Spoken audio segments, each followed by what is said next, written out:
The following program is a PBS Wisconsin original production. You're watching Here and Now 2024 election coverage. Students are back in school. And Joe Biden is back in Wisconsin for the first time since he tapped out of the race against Donald Trump. Good evening. I'm Zach Schultz, filling in for Frederica Freiberg. Tonight on Here and Now, why did President Biden choose to visit a small city in western Wisconsin? And to the 3rd Congressional District, where Democrats and Republicans are spending big money. Students fill classrooms once again, but what about teachers? We speak with a school board leader on persisting challenges for public schools. And finally, how Republicans are trying to rally support from Black and Latino voters, and Democrats can't take a single vote for granted. It's Here and Now for September 6th. Funding for Here and Now is provided by the Focus Fund for Journalism and Friends of PBS Wisconsin.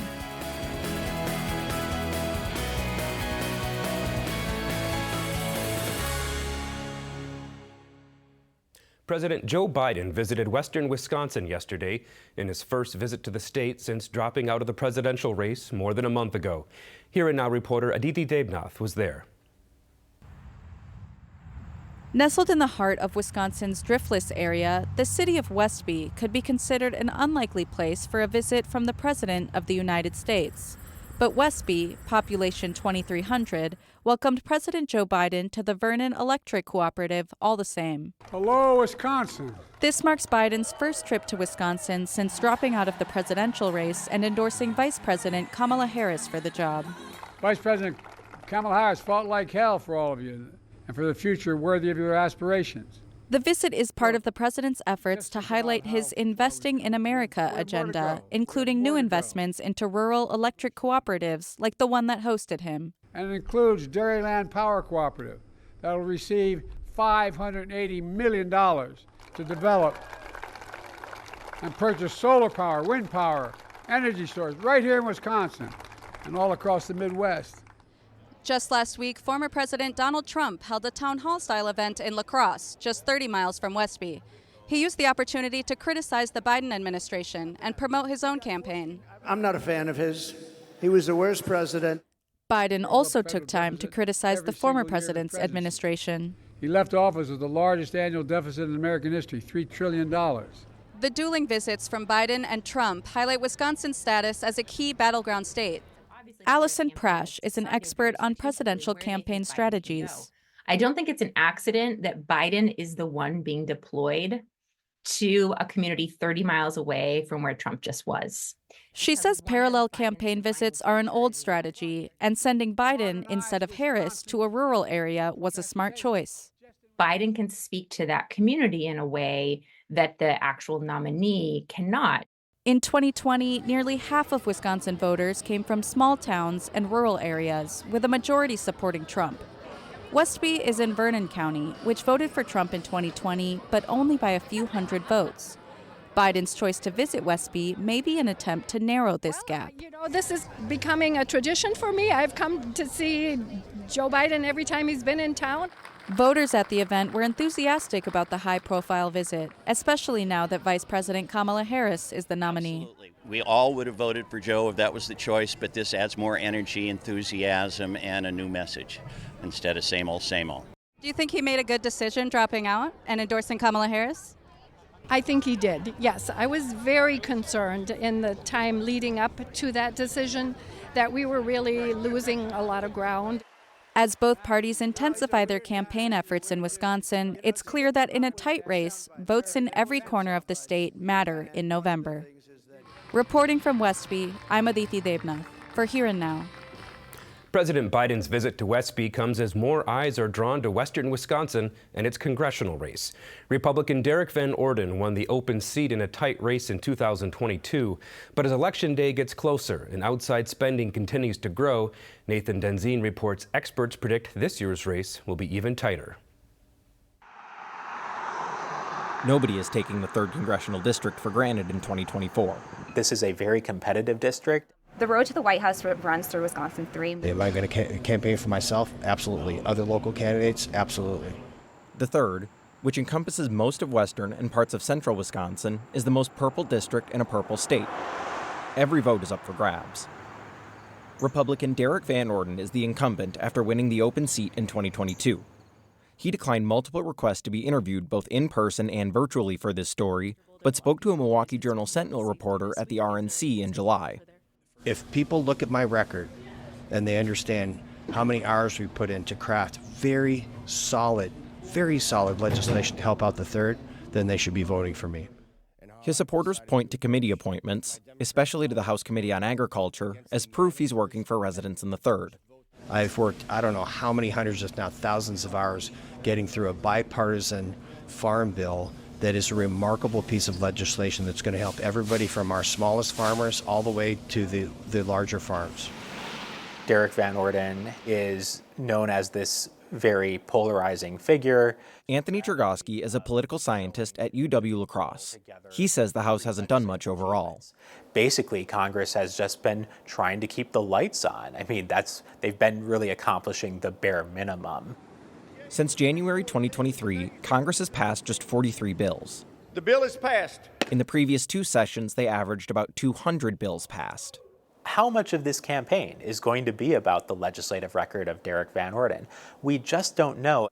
Since his inauguration, 4 bills with Van Orden as a sponsor or co-sponsor have been passed by the House. 3 are related to the armed services, and 1 clarifies that federal funds can be used to buy archery or shooting sports equipment in schools. Committees Van Orden is a member of have also passed legislation. The largest is a 2024 farm bill that has drawn bipartisan praise, but has still not yet been signed into law as legislators haggle over details. So when people say I'm not helping our smaller farmers or farmers at all, that's another lie. And I just don't appreciate it. But if you ask a Democrat, Van Orden is a fringe MAGA politician. Derek Van Orden is a lot of talk and no walk. He's continued to, I think, push radicalism, and his temperament. I think it's all about partisan game playing. Rebecca Cook is the Democratic nominee for the 3rd congressional seat. I think he's really proven time and time again by his outbursts. I mean, and it's a kind of like a laundry list at this point. Outside of his legislative record, controversy has followed Van Orden since his first run in 2020. He attended Trump Stop the Steal rally on January 6th, brought a loaded handgun through TSA, yelled at a teenage librarian over an LGBTQ+ book display, yelled at a group of teenage Senate pages in the U.S. Capitol for taking pictures, shouted over President Biden's State of the Union address, and got into a heated altercation with a protester outside of the RNC. People are just plain embarrassed, I think, by the actions that he takes. I would love them to actually look at my voting record and not listen to the noise that's been putting out. Van Orden's voting and sponsorship record shows he's the most moderate member of Wisconsin's congressional delegation. You guys don't understand how many Democrat friends I have in Washington, D.C. The press won't report it. But Dems aren't convinced. I can promise you that when push comes to shove, a lot of the radical things that he's talking about consistently on social media, consistently in the press, are going to be where he's going. Cook says that if she were elected, things would be different. I think what really sets me apart are my lived experiences. Experiences like growing up on a family farm in Eau Claire, running a small business, and waitressing 3 nights a week, even during the campaign. Those types of lived experiences, I think, lend themselves well to being a legislator that really understands what working people are looking for in their representative and what I can deliver on in Congress. Cook says she would like to serve on the House Ag Committee, as Van Orden does, and work on the Farm Bill to make sure it protects small family farms. One of the things that I'm really interested in is right to repair. So the right to repair your own stuff. I'd love to see something like that be incorporated into the Farm Bill in the future. She also wants to expand access to health care in western Wisconsin, where the number of providers has shrunk since the pandemic. We've lost hospital systems. It's not even healthcare providers, but we've lost literal hospitals for people to go to. To do that, she says the federal government needs to look at tangible solutions. What Medicare reimbursement rates look like for hospitals in order to be staying open and serving critical populations. Cook says other priorities include codifying Roe v. Wade, taking on corporations who have been price gouging consumers, and securing federal funding for PFAS cleanup.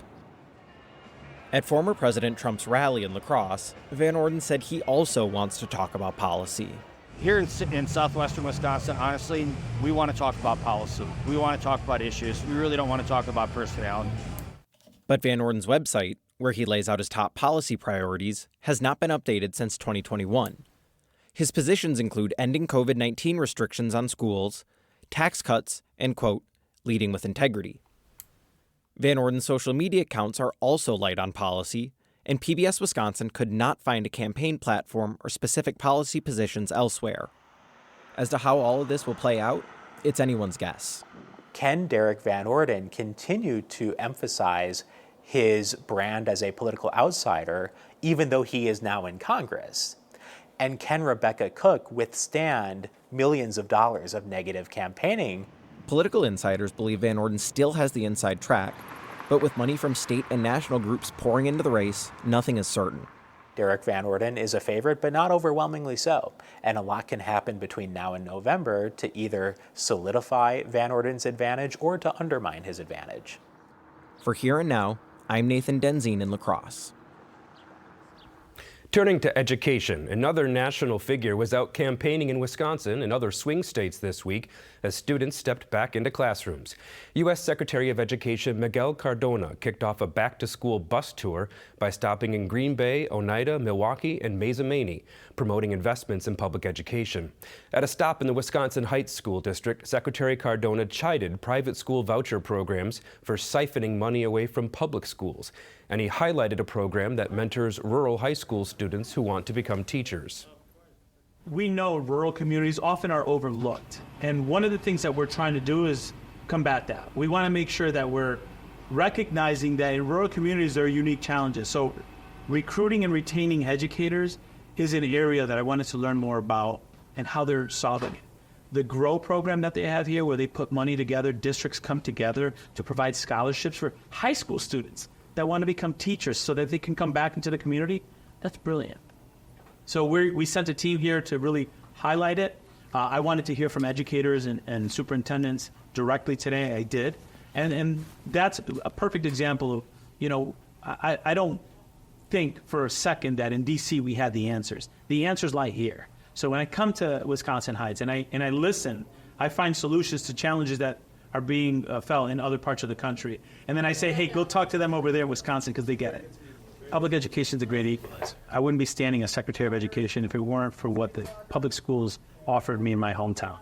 And they're under attack in many places. Oftentimes, public education dollars are being used to fund private schools and tuitions and vouchers for schools that take away from already cash-strapped public schools.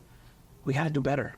So what better way than to show up in schools and see the great things that are happening in your neighborhood public schools? And I love choice. I had choice. When I was in high school, I didn't go to my traditional high school. I chose to go to a technical school. So I'm a big fan of choice. What I'm not a fan of is taking public education dollars, which is already thin, and then paying private tuitions for that in private schools that don't accept all students or don't have accountability measures. That's unacceptable to me. How are schools doing as we start the new year? For answers to that, we check in with Dan Rossmiller, Executive Director of the Wisconsin Association of School Boards. And thanks for joining us today. Thanks for inviting me. So in recent years, coming out of the pandemic, we've seen a number of school districts struggle with staffing, both in terms of classroom teachers and support staff like bus drivers. How are things looking this fall? Well, I think things are looking a little better than they have in the past. It's very challenging. I would say that the two things that really impact staffing are the inflation that we've experienced in the marketplace. And I drive around the state visiting with my members and going to regional meetings in the fall. And I remember last fall seeing all the signs in front of Quick Trip and Culver, starting at $17, $18, $19 an hour. And that made it difficult for schools to compete for many of those positions. But I'm not hearing as much concern about those positions this year as I have in the past. Not saying that we're out of the woods, but things seem to be a little better. We've seen a record number of districts go to referenda asking voters to raise their own property taxes. Mm-hmm. And especially for funding operational referenda, not just building new buildings. How dire is the situation in these districts where the voters say no? Well, it can be very dire. Over the years, we've had revenue limits in place now for 31, 32 years. And that's 2 generations of kids that have gone through school. And over time, many districts have become increasingly dependent. Probably 100 districts or more in the state rely on referendum funding for 10% or more of their budget. And if those referendums don't pass, imagine cutting 10% out of your household budget or the budget of a business that you work with. It's significant. It creates a whole set of problems for those districts and the students that are educated in them. In a new environment, we're also seeing more EMS and cities themselves go to referendum because they feel they need additional funds. So how does that work when a school district is competing with ambulance services to get voters to say yes? Well, we'll see. Last fall, Fort Atkinson competed their school district with their municipality, and the municipality succeeded, the school district did not. So it's a challenge. We're going to see that here in Madison. We're going to see that in a number of communities. It's part of an interplay. The legislature is trying to hold down property taxes while providing sufficient funding, and I think it's an indication that the attempt to clamp down on property taxes is creating some problems. This is a long-standing pathway that got us here in terms of 8 years of Scott Walker and the Republican legislature holding down school funding, local funding in favor of property tax relief, plus the fiscal cliff created by the ESSER funds and the COVID pandemic money.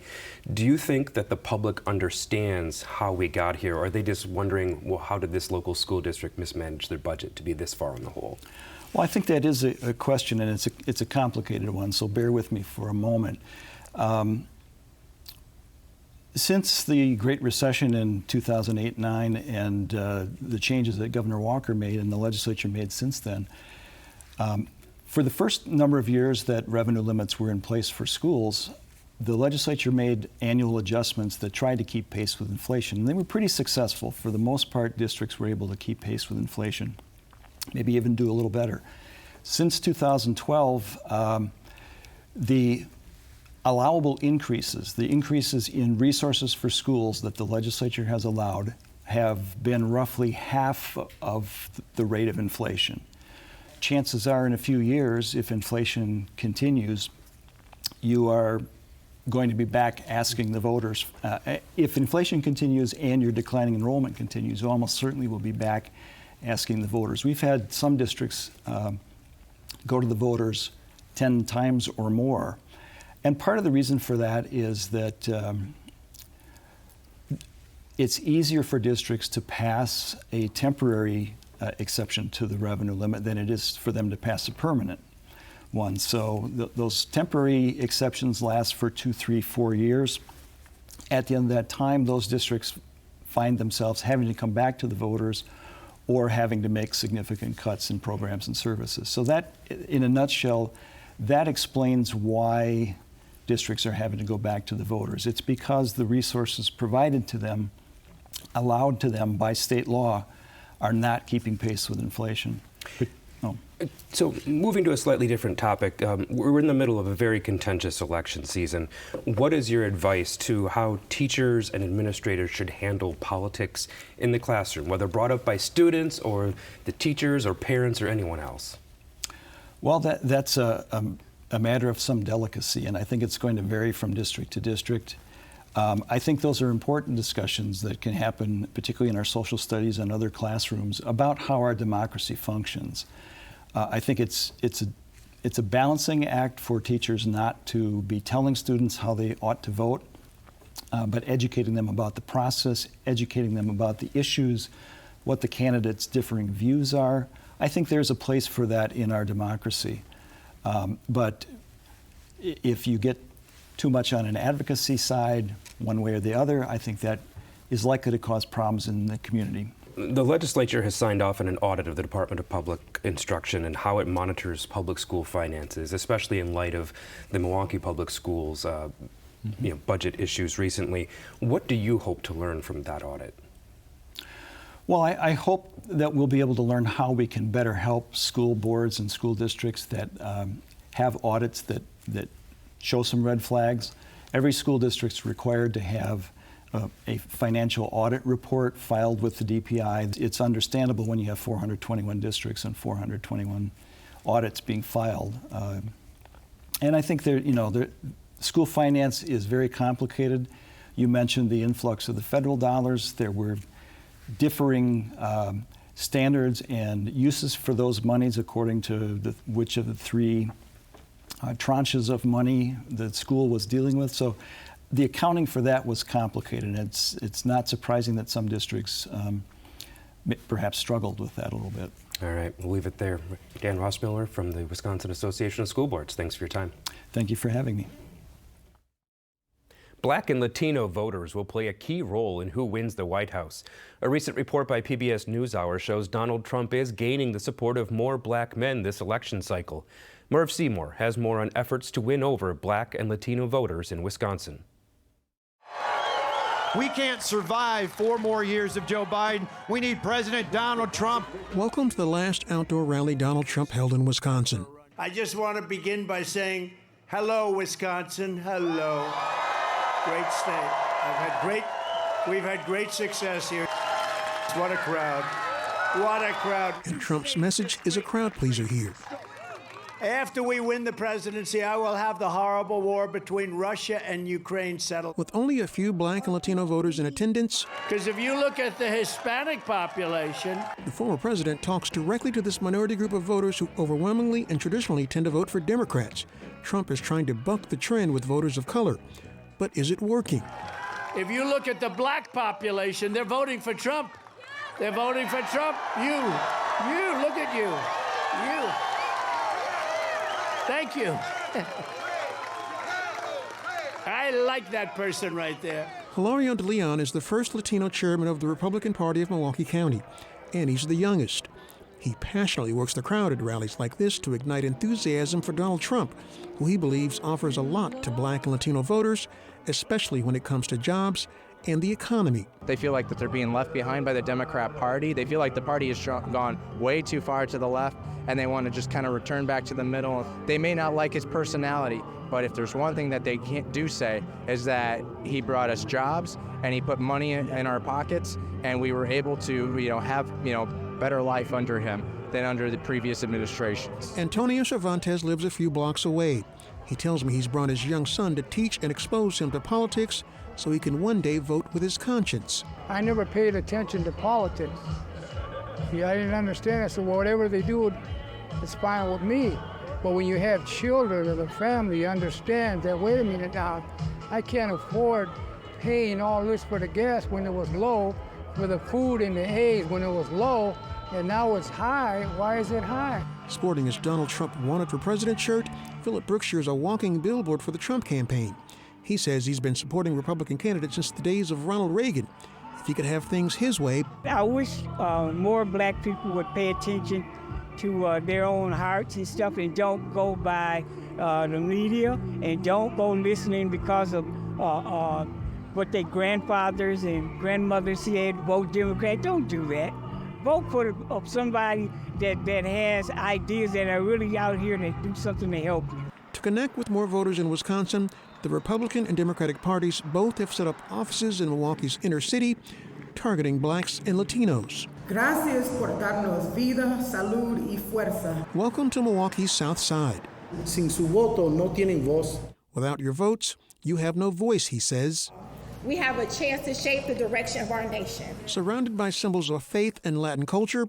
Imagine being able to just talk to 3 people a week. Maybe change one person's mind a week. You could literally be the difference. Surrogates of the Harris Walls campaign have come to Iglesia del Dios Vivo Church to speak directly to Latino and black voters in this blended neighborhood. Vamos a elegir a una persona que no quiere a los latinos, que quiere divisiones. Tonight's message is in English. The chance to actually do something is right now. We don't want to wait until November 6th. And Espanol. Let's get out here. Let's get the vote. Gracias and God bless you. Thank you. If the election is close, voters in this room could be some of those who decide who wins. I absolutely believe that it's going to come down to the black and the Latino vote. Coming together and talking together is an excellent way to improve our chances of the black and Latino vote, doing it for Harris and Walls. As a Latino person, I would say it's important to vote for the candidate that is going to, be open to diversity and to community and people of various cultures. During the Democratic National Convention, Vice President Kamala Harris brought her message of a proposed tax cut for the middle class and $25,000 in down payment assistance for first-time homeowners to the Pfizer Forum Arena in downtown Milwaukee. While she doesn't say it, it's a message meant to speak directly to middle-class Black and Latino voters. The high cost of housing, understanding so many people are trying to fulfill the American dream, and we need to give people help to get there. Milwaukee Mayor Kevin Lord Johnson resists the assumption that Black and Latino voters will automatically support the Democrats. But he says he hasn't met any Black voters in Milwaukee who support Donald Trump. That's why the vice president today is leaving her own convention, the DNC in Chicago, coming to Milwaukee, coming to the most diverse community in the entire state of Wisconsin, and saying, hey, we see you, we value you, and I want to earn your vote. People go there from Wisconsin. Remember the traditions of our great country. For both campaigns, the battle for Black and Latino voters in Wisconsin is hardly over. Some wonder just how many more times will we see this team of candidates here in this crucial swing state to win over this key demographic of voters. Reporting for Here Now, I'm Merv Seymour. For more on this and other issues facing Wisconsin, visit our website at pbswisconsin.org and click on the News tab. To see all of our election coverage, visit wisconsinvote.org. That is our program for tonight. I'm Zach Schultz. Have a great weekend.